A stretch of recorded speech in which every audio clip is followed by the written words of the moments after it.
today. Brown Police responded first and then were quickly assisted by Providence Police, who fearlessly and courageously entered and worked through the building, and we'll hear from them in a minute. Providence Fire responded quickly as well and transported several of the victims. The fire department was assisted with mutual aid from across the state of Rhode Island. And as I think we know our community to be, our neighbors have really stepped up in a big way today. And we're very grateful for everyone who has offered assistance and who will continue to offer assistance. The fire department was aided by departments in Warwick, Barrington, Bristol, Brown, EMS, Tuckett, Cranston, Coventry, Smithfield, East Greenwich, North Kingstown, Woonsocket, Professional Ambulance Company, Situate, and Cumberland. Providence Police and Brown Police were aided by East Providence, Cranston, Cumberland, the State Police, the FBI, and the ATF. Brown, Providence, and the FBI are currently in close coordination as they seek to find the shooter or shooters. The shooting took place at the Barris and Holly building, which is a Brown University engineering and physics building. The building contains both classrooms and lab space. We'll hear from the provost in a minute with some additional updates from Brown. There will be a family reunification center that Brown will be setting up effective at 7 o'clock. Please stay tuned for updates on where that will be. We are encouraging anyone who was a witness to today's action to please contact the police as the investigation is ongoing and they may have critical information.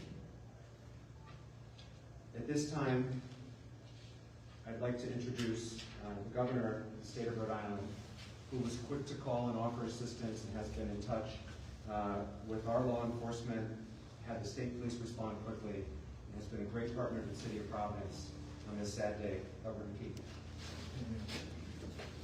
Yes, the unthinkable has happened, and I've been in touch, as the mayor said, to make sure that all the resources that we have, whether it's the EMA, our state police, Department of Health, which we're in contact with as well, are responding in a way that is being helpful as possible. We've been in contact with the White House as well. Our office has been in contact with the White House. So we will bring all our resources to the table. I've been in touch with Governor Healy as well as other governors who have experienced the same tragedy. So our thoughts go out to those who have been impacted by this in any way, and we'll continue to provide the assistance to the authorities here in Providence, as well as statewide, and continue to make sure that we are doing everything we can to help the families that are, that are suffering right now. Thank you, Governor. And I'd like to introduce Chief Rodney Chapman from Brown PD. My name is Rodney Chapman. I'm Vice President for Brown University, Vice President of Public Safety and Emergency Management. I serve as Chief of Police as well. As mentioned, we will mention this several times, this is a very fluid situation and dynamically evolving. Needless to say, my primary concern is the safety and security of this community, and we are encouraging, if anyone has information about the tragic events that unfolded this afternoon, to please contact us and provide that information. At this moment, I do want to say and share that my profound thanks and appreciation for all of the first responders who have come to assist us and all that are gathered right now speaking to continue this investigation, to include all of the city of Providence resources, state resources, and the federal government in terms of the FBI and ATF. Now, Commander Tim O'Hara from Providence Police. Good evening, Tim O'Hara, Deputy Chief of Providence Police. So earlier this afternoon, when we received a call for an active shooter inside a building inside Brown University, our officers responded, and as they are trained to do, entered that building immediately and began searching for a suspect. They did a systematic search of the building. However, no suspect was located at that time. They were able to clear that building and provide a safe place for students and faculty and workers that were in that building to meet at. Preliminarily, all we have is a suspect that was a male dressed in black. It is unknown how he entered the building, but we do know that he exited the Hope Street side of that complex. We're utilizing every resource possible to find the suspect. The shelter in place is in order, and I urge people to take that very seriously. Please do not come to the area. There's an active police investigation going on, and there's a lot of police activity. We've got assistance so far from some surrounding communities, the state police, the Cranston Police, East Providence Police, as well as our federal partners in the FBI and the ATF. We're talking to witnesses at this time and delving into video that's in that area, and the investigation is very active and ongoing. We'll be updating you, I'm sure, throughout the night, but as I said, right now, there is no suspect that is under arrest, so please stay out of the area. Thank you. Take questions at the end. We'll take questions at the end. We have a few more speakers, please. Next, Fire Chief Derek Silva. Derek Silva, Fire Chief of the City of Providence. As mentioned previously, at 4:05 p.m. we dispatched to the area of Waterman and Thayer for an active shooter incident, where our firefighters, known as the Rescue Task Force, linked up with Providence Police with 2 operational locations at Waterman and Thayer and Waterman and Hope. Rescue Task Force is a firefighter that wears body armor and has ability to stop any shooting wounds and make sure that any victims are extricated quickly. With the assistance of police in neighboring cities and towns, 8 people were transported, as the mayor mentioned, critical but stable condition, and 2, unfortunately, were dead on arrival. We have a total of 10 victims, but as I caution everyone, this is a developing incident, and we are still actively searching the buildings along with Providence Police to make sure that everyone has gone home safe and that there is no one else that needs our assistance. Thank you. Thank you, Chief. And then last, we'll hear from the Provost of Brown University, Frank Doyle. Thank you, Mayor. I'm Frank Doyle, Provost of Brown University. I want to reiterate, this is an evolving situation, as you've heard multiple times. Our first priority is the safety of our academic community, the campus community, and coordinating closely with law enforcement and medical services. In the meantime, we continue to direct our community to shelter in place in the greater vicinity of the campus. We are working immediately to determine who was in the building at the time of the shooting and any impacts of the shooting. We do know that there were final exams taking place in the building between 2 and 5 p.m. We can confirm that support services are on site. We have been and continue to be very grateful to law enforcement and emergency medical personnel. We have relocated students to get support services at a secure location, and we'll be providing more details. We continue to remain extremely grateful to local law enforcement for their ongoing support. We're committed to keeping our community informed, supporting our students and families, as well as the affected faculty and staff. So before we take questions, I just want to implore the greater Providence community. We are a week and a half away from Christmas, and 2 people died today and another 8 are in the hospital, so please pray for those families. Understand that this is not something our community has gone through together, but I also know this community, and I know that its best moments are when we come together to support one another. It's going to be a difficult rest of the day, difficult weeks and months ahead as this community heals. And each and every one of us can play a small role in that, in supporting one's neighbor and offering that support. Each and every one of us can play a role for everyone involved. At this point, we'll be happy to take questions. Mayor, as what we know can you them. tell us about the victims, including whether they were all Brown University students? We cannot disclose any details about the victims at this time, whether they were students or not, or any other details. We will make those details available when they become available. We expect to be providing regular updates throughout the evening and in the days to come, and this is too early to be able to provide those details. Was there any Mayor, how did it happen indication that- that something like this might be happening? The first we learned about today was the 911 call that came in, but we had no other, I don't think, we had no other notice or threat indicators or anything like that. in this case. Mayor, do you know exactly when Brown University did put out that someone was in custody? How long was that misinformation out for, and how was that determination made and then retracted? There was an individual who was preliminarily thought to be involved and was later determined to have no involvement, and that's why we can confirm that at this time there is nobody in custody, the length of that investigation or interrogation of that individual, I don't know. There's a weapon that recovered?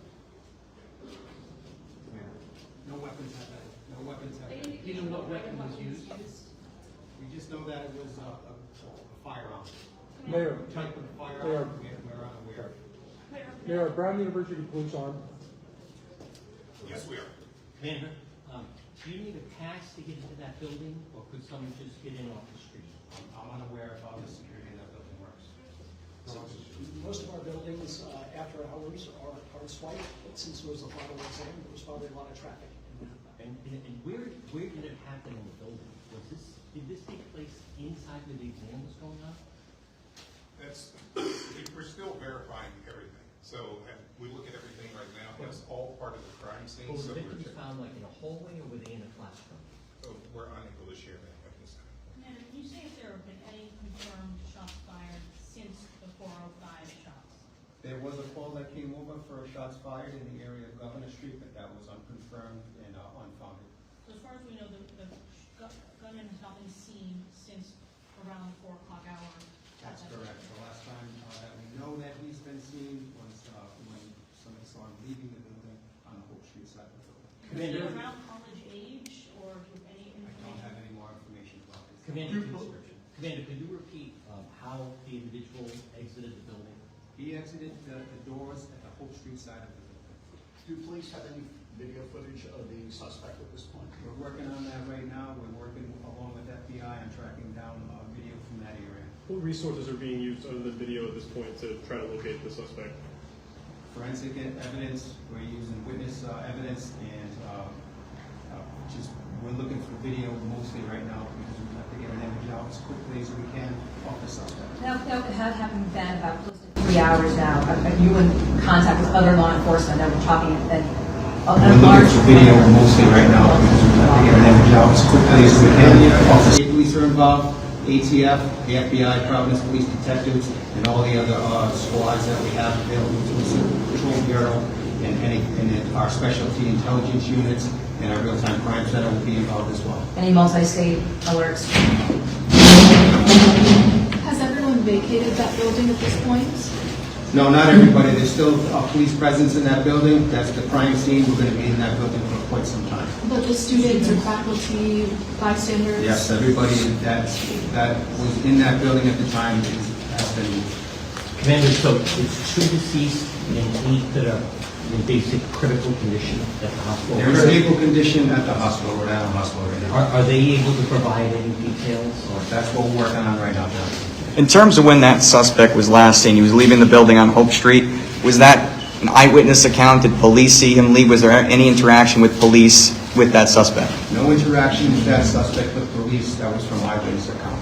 Chief Denjeri from Channel 10. I just wanted to know if there's any kind of description you can provide to anybody here right now. I know it's kind of hard, but we don't know what we're looking for, so there's a lot of people on edge. Is there anything that you can give us? Chief Denjeri from Channel 10. I just wanted to know. Male, all dressed in black at this time. We're hoping to get something very soon. But we don't know what we're looking Guys, everybody else. So. Do you have an image of him? That I can't confirm. Do you have an image of him? Is he on tape? I do not have an image of him. Did he left on foot, or did he get to a vehicle? He left on foot. And did he go down Hope Street? He exited the building on Hope Street. Where it went from there, we're unsure. How do you find a suspect in a city campus? It makes it very, very challenging. We have all available resources, and as the governor mentioned, he's in touch with governors in other areas as well.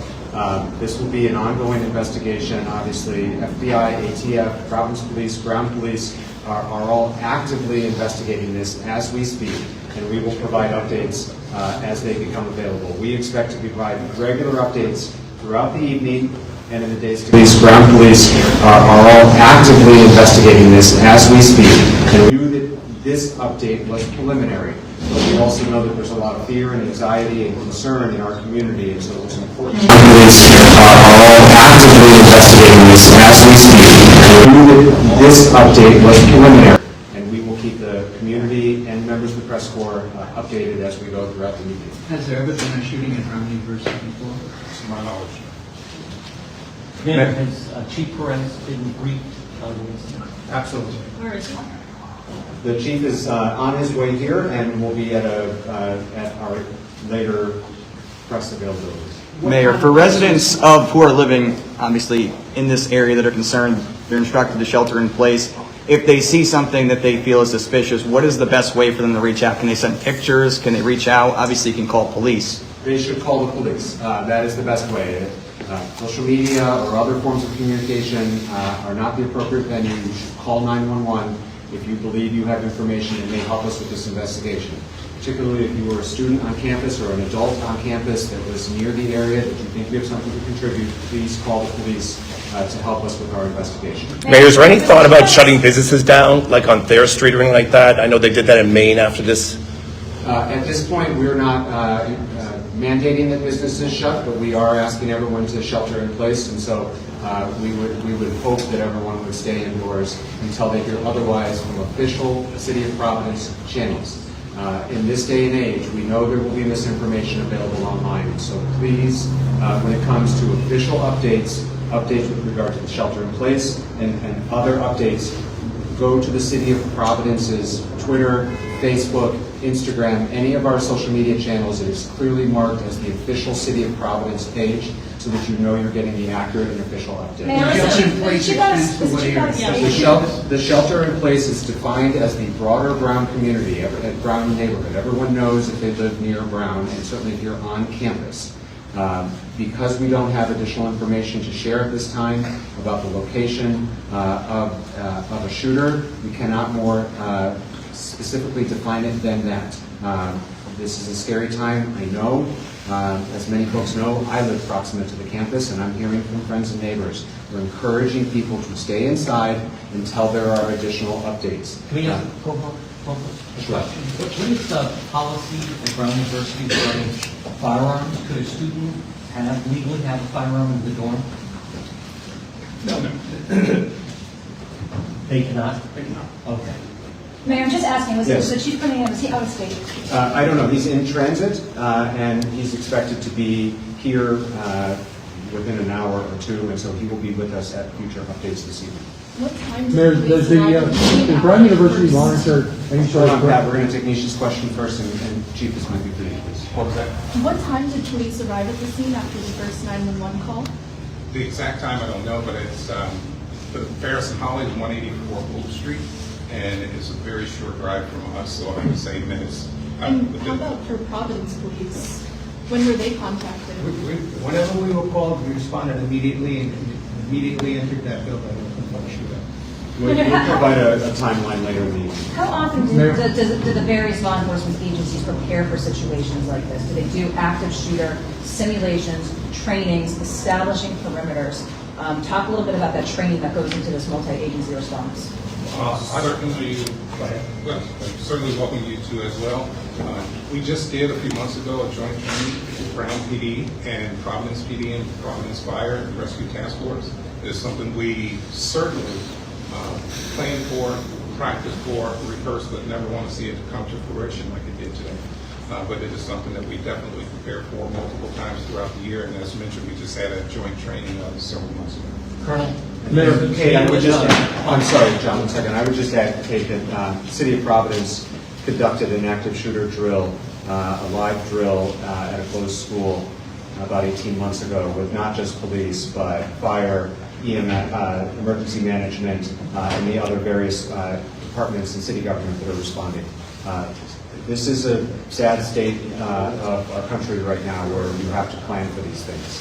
And hopefully the community takes some comfort to know that their Providence leadership has planned for this occurrence, including very recently. Colonel, Mayor. you said that there was a final exam going on there. Where is the campus? Are there still no students on campus, or some already taken their exams and gone home? It's a little bit of both. Some students have gone home, but as the program said, there's still some camp. There's still some activity going on. We're still in the final script. So students who didn't have exams have left. But You're saying the final exam for what class? we're not prepared to release that information right now. There were multiple exams. Mayor, I'll address this to the Colonel. Does the Brown University, did she threaten shatter at any time? And in what manner does Brown University Police monitor that, or is that turned over to Providence Police right away? There's a strong partnership and collaboration between Brown University and Providence PD. Any information like that we will share, and we also share it with the Fusion Center as well. As mentioned, we have no verified information, warning, or anything related to today's events. Thank you. Dan, Mayor, hold on a second, John. Dan? Mayor, you live right next to the building, correct? Were you home at the time? I was home at the time. So, you know, did anyone come to you to make you shelter in place? Can you just give like, what happened when you found out? Yeah, I was at home watching the BC game and saw lights and sirens go by my house, and at which time Commander O'Hara called me with a very preliminary update, and then have been in touch, and obviously, as you point out, about a block away, very proximate through the rest of the evening. Mayor, can you describe the conditions? John and Dan. If someone right now feels they may have video that's useful, someone running by your house, someone acting suspicious, who do you want them to contact? I want them to contact the police department. Call us up, to send a detective out there right away and see what kind of evidence they may have for us. Should people check ring cameras, businesses, someone may have video? They have a ring camera in the area of the shooting, they should be reviewing that right now, and see if there's anything that looks suspicious. To follow up on that question, with that area and all the cameras in that area, you have to have something.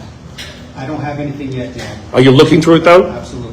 Okay, and the conditions of the victims, a source at the hospital says that there could be more casualties. Can you just gently tell us what we know about conditions? We can't speak any further about the condition. They are in critical but stable condition, and we will provide additional updates as they become available. As we have mentioned multiple times, and I will mention again, because it's very important that we be honest and transparent with all of you and with parents and loved ones who are concerned about they've got students who are away at school or they have someone who works at Brown. We're not done yet. And so while we have no other victims at this time that we're aware of, it is possible.